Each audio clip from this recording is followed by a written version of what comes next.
আসসালামু আলাইকুম, আপনাদেরকে আজকে দেখাবো গুলিস্তান থেকে কিভাবে প্যান্ট কিনতে হয়। তো আমরা প্রথমে এসে বললাম একটা প্যান্টের দোকানে। তো এখানে সুন্দর সুন্দর প্যান্ট আছে, যেগুলো আপনি কিনতে পারেন। ভাই, এই প্যান্টের দাম কত? 1550 টাকা ভাইয়া। 1550 টাকা ভাইয়া। এই বইলা তুই আমারে ভয় দেখাইতাছস? তুই কি আমারে ফুটপাতের মাস্তান ভাবছস? 1550 টাকা? ভাই, এটা তো অনেক দাম পেলেন ভাই। এত দাম তো ভাই শপিং মল হয় না। একটু বেশি। আপনি সঠিকটা বলেন, কত দিয়ে নিতে পারবো আমি? আপনার জন্য 1250 টাকা রাখবো ভাইয়া। 1250 টাকা?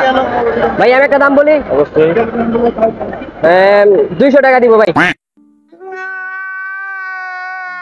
না ভাই, এত কম না। হইব না ভাই? গেলাম না কিন্তু, আবার ডাক দিবেন না কিন্তু। 200 টাকা গেলে কিন্তু আরামও না। গেলাম কিন্তু ভাই। এই ভাই শুনুন, এই ভাইয়া 200 টাকা আমার দিলে নেবেন ভাই আপনি ভাই? কত কত? বরাবর 500 টাকা রাখবো ভাইয়া।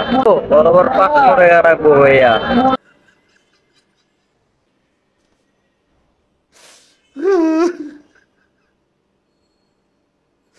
আমি 200 টাকা বলছি, 200 টাকাই ভাই, আর কোনো নামানো হইব না। 400 টাকা নেবেন? 200-200ই দেখছেন ভাই? দাম তো একটু বেশি ভাই, ঠিক আছে ভাই? হ্যাঁ। আপনি কিনলাম তো, আপনি কমাই দিলে নেবেন ভাইয়া? ভাই, আমি 200 বলছি, 200ই। 500 বাদ, আপনি 300 টাকা নেবেন? কোনো 300 না ভাই, 200 বলছি, 200ই। কথা বলেন তো ভাই। সেকেন্ড কথা বলেন ভাইয়া। একবার গেল কিন্তু 200 কিন্তু ভাই। ঠিক আছে, ঠিক আছে। হ্যাঁ, দেখছেন? এই যে 1550 টাকা প্যান্ট, 200 টাকা। তবে আসবেন, গুলিস্তান আসবেন, কিনতে আসবেন। এই যে এখানে প্রচুর দোকান আছে, যেখান থেকে চাই আপনারা কিনতে পারবেন, কোনো সমস্যা নাই।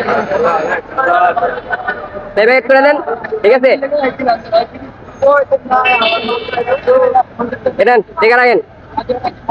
ওই টাকা দিও, এই পারভেজ, এই পারভেজ।